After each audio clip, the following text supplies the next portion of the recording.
Hey everybody, we're out here today. We're about, what, 22 days, 23 days until the season starts here in Connecticut. Yep, getting close. And we were on the phone talking decoys the other day, and we thought maybe we'll jump on here, do a quick video, go over some tips, tricks, and techniques on how we use our turkey decoys during the spring season.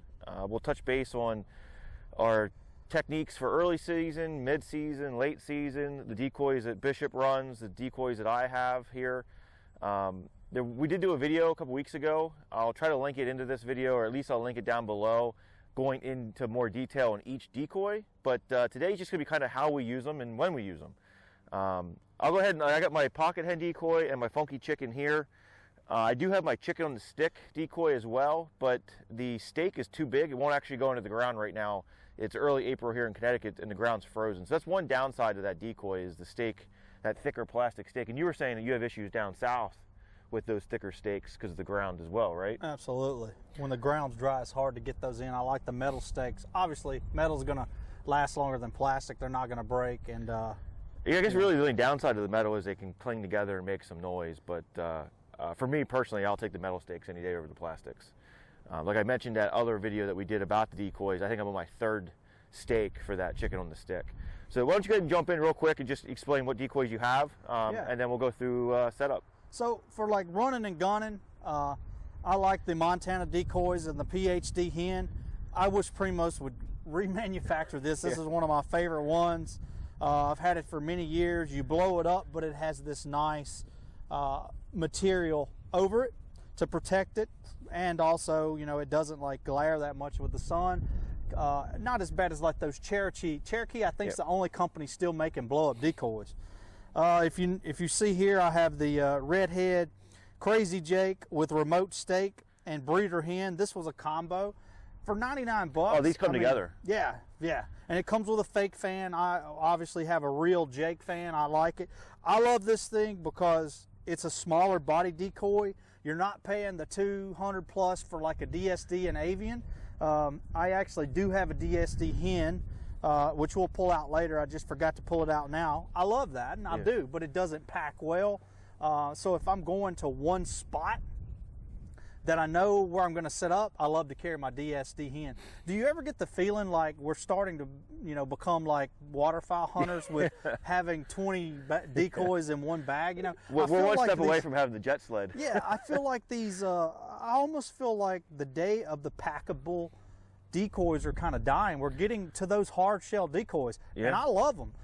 My DSD hen decoy is, I've never had so many turkeys attack it than they do that. But my wife had to paint it the other day because it was all scratched up. And I'm sure, you know, if you got private land and you got a gator or a side-by-side UTV, I'd have a bunch of hard bodies as well. But we're primarily a run and gun state land. We do hunt some private land, but I don't have the desire to drag a bunch of hard shell decoys. So if you have a place like Dan's mentioning, probably don't suggest it on state land unless you're wide open in a field and you can see other hunters coming in.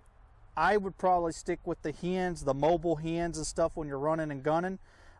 If you are comfortable using a Jake or a Tom on state land, or you have private land, you cannot, to me, beat this redhead Crazy Jake. If it's legal in your state, which it is in Connecticut, this remote, he turns back and forth.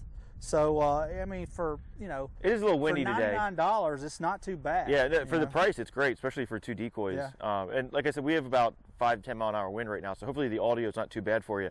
But it's good, actually, for doing these decoys because you can see how not just the mechanical one, but I noticed while we're talking here, some of the other decoys are kind of moving around. So I don't know if it fall under the technique or tip, but let's touch base on the movement of the decoys. I know you were talking to me earlier how if it's really windy, some of these decoys could just be spinning around in circles, you know, in a very unrealistic manner. And absolutely. And I know, I mean, you have way more experience in turkey words than I do, but I have chickens, and I've noticed when they get nervous, you know, they're going this way, then they're going this way, then they're going this way. They're kind of freaking out. And I know some people think that's a technique is to stop your decoys from just spinning if it's really windy. So do you have any suggestions on what you could do to keep that from happening? I actually just started researching this because I never really thought about it. And I know Avian X one of their stakes, one company makes a decoy, I think it's Avian, that the stake, you can put it in one way into the body or the other to make it where it'll move. But if you have a lot of wind and you have it on that setting or what have you that moves, you could get this thing spinning around. So I'm gonna step over here real quick and grab this DSD because I think it's a good example to show you. Okay. I'll just start touching base on how I run my decoys while Bishop goes and does that. So anytime I go out in the woods, I have my pocket hen decoy. It literally will fit into a cargo pocket when it's deflated. It fits in my decoy bag great. I won't go out in the woods without it. I use it 99% of the time that I'm out there. I am a decoy person. I feel that it helps. Last year I started archery using my compound bow for turkey, and I really feel like using a bow, you need that advantage. And I'll be the first one to admit that decoys do give you an advantage. Can decoys ruin a hunt? Absolutely. If you have a call shy bird, a decoy could scare that tom away. Last year, opening day, state land, I had a bird coming in on a string, came up over a knoll, saw my decoys and ran. So, I mean, I guess some people would argue that maybe that bird was called over or messed up with decoys before. Early, first day of the season, that kind of shocked me. But I'll use Onyx and take notes in my Onyx. So like that bird that came in last year and busted out, I saw it was a mature tom. I immediately went on Onyx, dropped the waypoint, went into the note section, and I wrote in there funky chicken, because that's the decoy, this one, and my pocket hen decoy. So now I remember which decoys I had out at that location for that bird, so I know not to go back in and use that same setup on that same bird. So you go ahead and show now what you're going to do with your... And this is what we would call a high-end decoy. You're going to pay for it, but I mean, even look in the eye. It looks like it looks almost like a mounted hen. Absolutely. Comes with this nice bag, but this is not going to pack up. I love this. But you can see here, it has a stake with a rubber gasket. Well, if I put the stake in without the rubber gasket, it'll blow. So one thing you could do, if you have a decoy that doesn't necessarily have this gasket or anything, is when you stick it in the ground, if you found that it's spinning really, really bad in the wind, you could just take you 2 sticks and really thin sticks and just kind of put them in the ground out by the tail, just to kind of wedge it in, so it basically just, will go back and forth. We don't really have any sticks around. I mean, you probably could even use an extra stake if you carry one. You could, but even something like that. But I mean, we're in the woods. There's going to be sticks. It's just going to stop it from going all the way around like this. Yeah. Now, fortunately, this one has this rubber piece you can kind of push up in there, and it keeps it in place. I mean, I've never had so many turkeys jump on this thing. Like I said, my wife was painting it the other day. If you call DSD or email them, you can pay like $14 and they'll send you like 12 different flavors of paint. Awesome. Copper, green, and everything. So she touched it up, but this is one you're not going to be mobile with. Yeah. I mean, you take Tipsy Tina over here is what I call this one, because it kind of has a lean to it. But I mean, look, bam. Yeah. That's even I faster put this thing in my hat. That's even faster than the pocket hen. Yeah, you got to blow the pocket hen up, but I mean, I'm pulling this small piece out of my bag. I'm here, I'm putting the stake in. Bird's gobbling, he's coming in, I'm there. And that's what I really like about the metal stakes. I don't want to keep harping on that plastic stake, but you ain't getting a plastic stake in that easy. And I can easily fit the Jake and the hen in my backpack.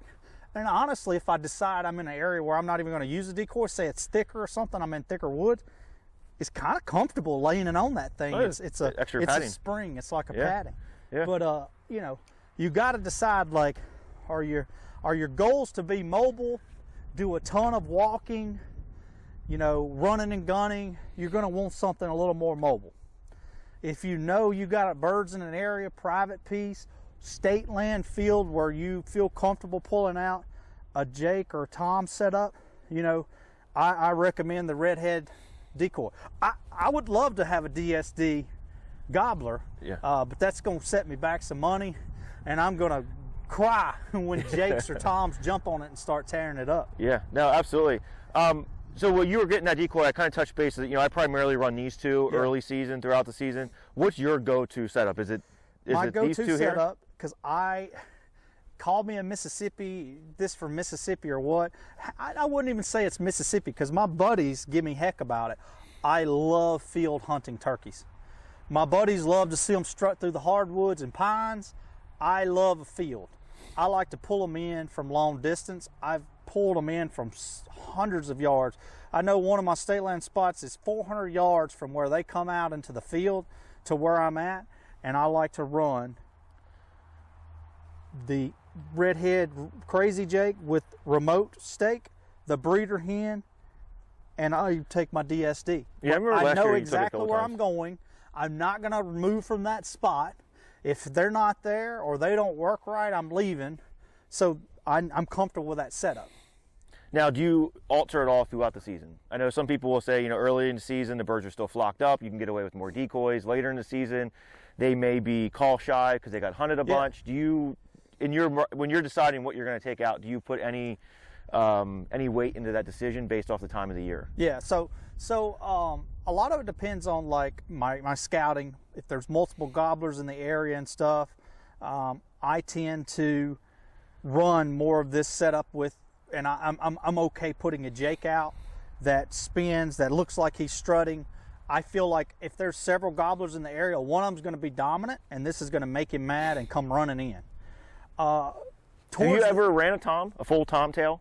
I have a small tomtail. Okay. The toms can actually see; they can tell body size.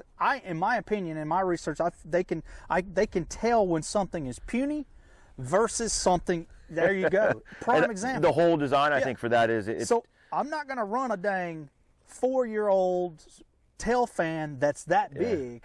I run a 2-year-old small smooth fan, but I love the Jake. The Jake's the best way to go. I've never ran a tom decoy. I don't know if I ever will. Maybe private if I know there's a real mature bird. But I like to stick to the Jakes and it's legal to shoot Jakes here, so we can get a Jake decoy tail. Yeah. I don't know the law though. Like if I was in Mississippi with this Jake tail, I wonder if the game warden would be like, "Well, you shot this Jake at some point in time." I don't know the law behind that, but that'd be interesting. That's my go-to would be DSD. This honestly not so pretty breeder hen and not so pretty redhead, but these are the best bang for the buck in my opinion. So when you're running the breeder hen, will you put the Jake behind? I know he's a little close right now, but would you put them kind of in line with each other to make it look like that Jake is about to breed that hen? You want me to show you how I'll do it? Yeah, Let me just kind of kick. I'm gonna kick a couple of these out to the side. If this was my field, okay, and I don't know if you can. Let's say, okay. Let's say this is a field setup. Yeah. My bird's gobbling out there. Okay. And my wood line is right here behind the camera, behind you all. The camera is the hunter. Yeah, you hunter, you viewers out there, you are the wood line. I'm going to make my nice blind within the wood line, and I'm going to probably go out about 20 yards. So using a shotgun, you go about 20 yards. I'd go 20. I have like a 10-20 rule. If I'm using my bow, my decoy is about 10 yards. Gun, I'll go about 20 yards. It all depends on cover too. Did you come the night before, or did you make you a ground blind? Are you in a pop-up blind? Are you just sitting behind a tree? If I'm just sitting by a tree and it's pretty wide open, I'll push 30. Yeah. That's not going to bother me at all. If you push too far, we're not going to have it on the camera. So let's just say this we'll say this is 20 yards. It's probably about 10 from the camera right now. And from my research, what I like, which it really doesn't matter with this decoy because he spins, but if he didn't spin, I'm probably going to... I have a very rocky yard, so... Yeah, let's just hypothetically say I got that all the way to the ground. I'm probably going to face him away from that bird gobbling because when he comes out, he's going to want to see this turkey's face. And some of the decoys have wider heads. I feel like wider heads are dominant. If he's turned, it's possible he sees a big white head and he doesn't like it. He thinks, oh, man, I might get my tail kicked. I'm leaving. So I want him to come check it out. So what I usually do is I'll face this one away like he's maybe going to breed her, but then I'll grab a hen, sometimes even two. It depends on if I know it's a big flock of birds. Yeah. I'm okay putting several. But you could go back to that whole early season argument when they're still possibly flocked up. Yeah, exactly. I'll get these I get them facing kind of away. So like the whole flock is moving in one direction. Yeah. So they kind of feel like So it feels like he's kind of like hoarding them away from this tom. So I want this tom to come in.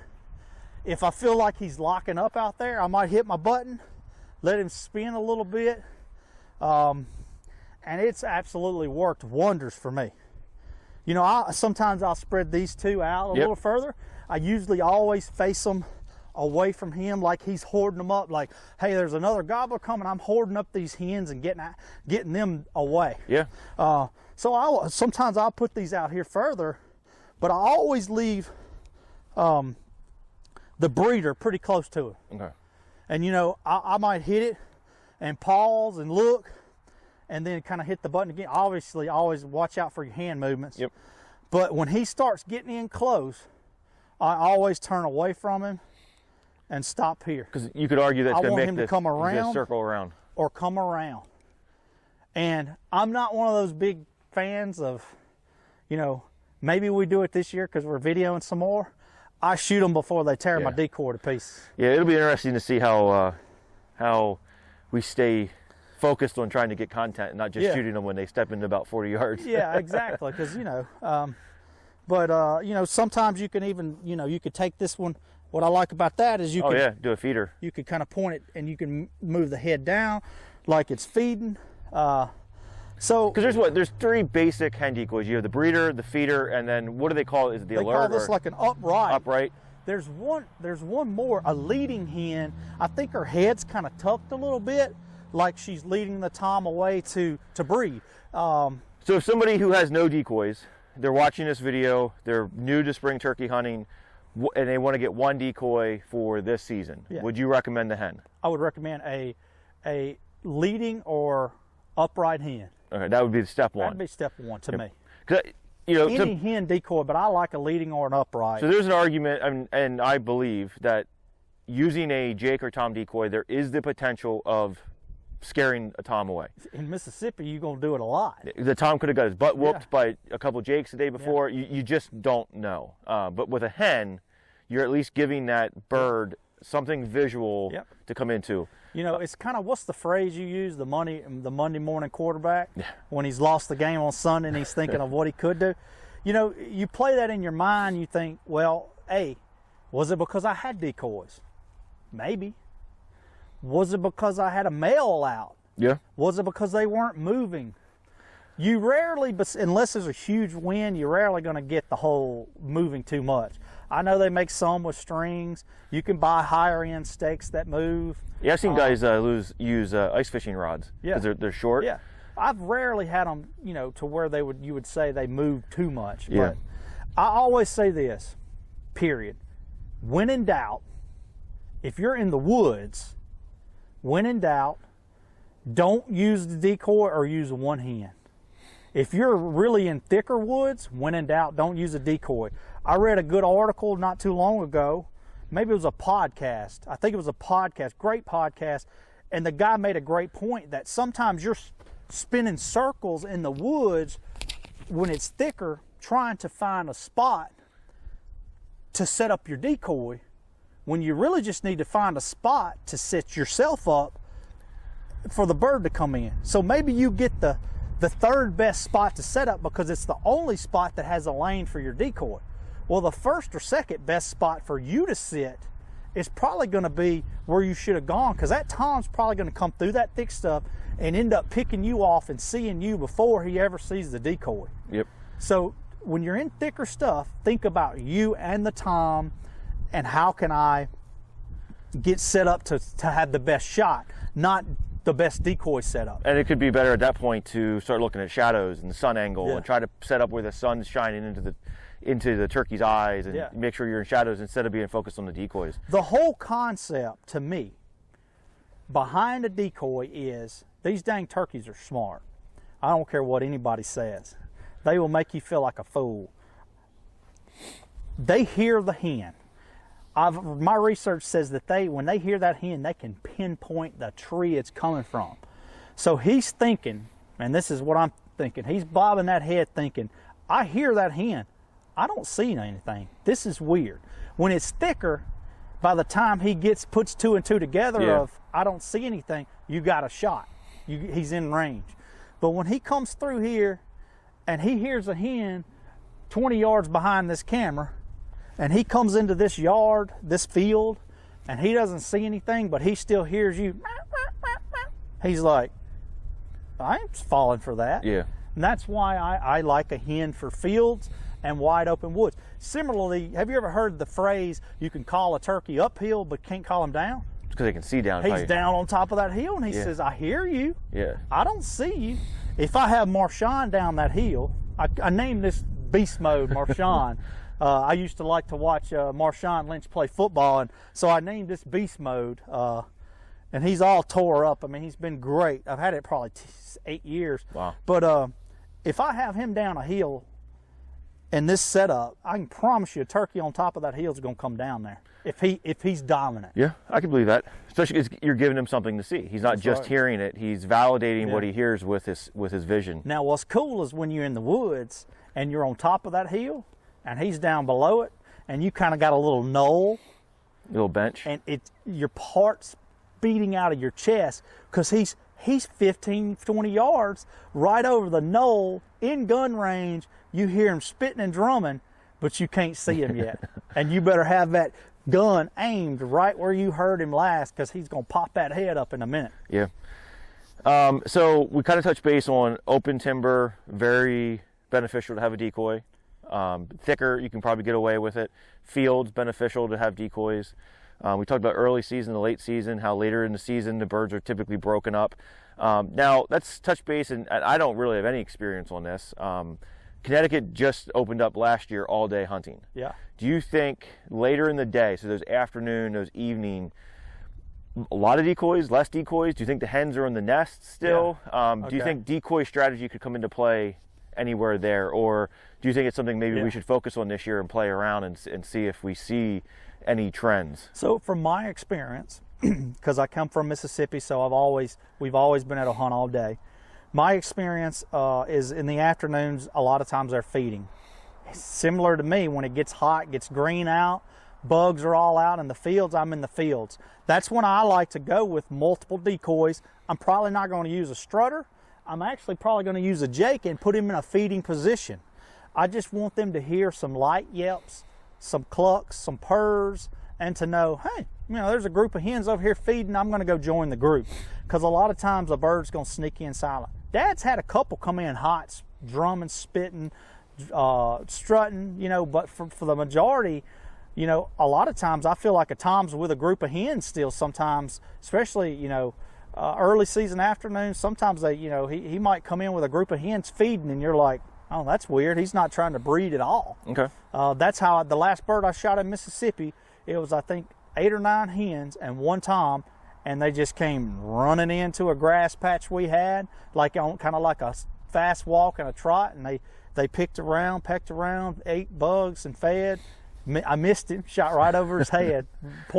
Just wide open shot. Yeah. Didn't get down on my gun, but well, that's something else that to experiment with, though. Decoys could be beneficial in the field as well when you don't have anything to range. That's right. When you're sitting in the woods, you can use your rangefinder, hit a couple trees, and all right, that rock is my limit at 40 yards. Yeah. When you're out in the field, I know as a compound archery hunter, it's tough to judge distance in an open distance. So if your decoys are at 20 yards, that at least gives you a reference point for when you get super excited when that Tom's in there strutting around.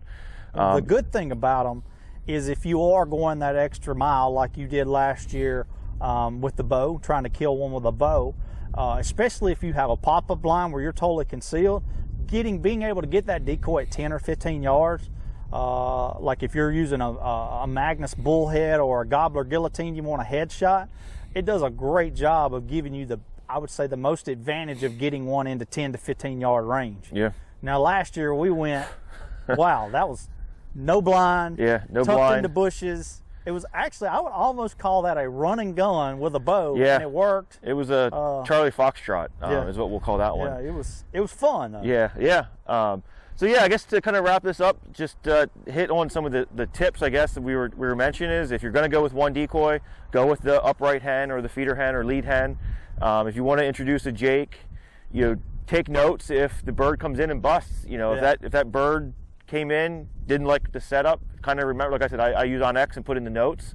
You can log it down. I mean, whatever you need to do to track that and try to learn from it. Yeah. You know, the jakes that have the movement, or the decoys that have the movement, because you can make that a tom decoy as well. Absolutely. Obviously, an added benefit. If you're using multiple decoys, try to have them all faced in the same direction, like a flock of turkeys. We talked about the decoys spinning around in circles. Bishop mentioned how you're putting the sticks in the ground to keep that decoy from spinning around to avoid that confused alert look. Also, when you're running a big stake like that, now I'm going to make sure I get that flush with the ground. I like to grab a little grass or leaves. They got good eyesight, man. Yeah. I like to kind of put some grass around them, you know, so they don't see that black box and think, because the sun can gleam off that too, you know. And I noticed that with some of the lower quality decoys is you get a lot of glare on some of them, especially the plastic blow-ups. I think Flamboyant, something like that. Some company like that makes a really shiny one. It probably works fine in hardwoods if the sun doesn't get down into it. Yeah, and then the other thing is, you know, if you're running a jake, or we'll just say a gobbler decoy, you know that they're probably going to want to come in head on to that decoy. So you could use that towards your advantage if you're trying to direct them. Say you're using a compound bow and you really need them to come in a certain angle, you can use that decoy to try to control the direction of their travel. So hopefully this was beneficial. I mean, I enjoyed getting out the decoys out. Like I said, we're 20-some days away from the season here in Connecticut, so we're getting a little antsy. Hopefully this was helpful for everybody watching. As always, you know, hit that like button, subscribe to the channel. Super excited to get some content coming out here this year. I can't wait to get behind the camera and film some hunts. Again, like we mentioned, we're going to be, you know, Bishop's going to be pounding the crap out of Connecticut state and public here. I'll be hitting the first couple days. He still doesn't understand why I'm leaving Connecticut to hunt Pennsylvania. It's good hunting. Probably one of the best states to hunt, and going to one of the hardest, especially up, you know, in the big woods where I'm headed. But it's kind of a family tradition that I haven't done in a while to get up to the cabin. So I'm looking forward to that, bringing the camera along and filming some content. I know Dave's going to be up in Vermont. Matt will be here in Connecticut as well. Yeah, I mean, hopefully you guys are finding value of these videos. Leave a comment down below if you'd like to see something, or if you have some questions more about this. Most likely Bishop will be answering your questions if it's turkey related. And thanks for watching, guys. Absolutely. Y'all have a good day, and most of all, be safe. Yeah, absolutely.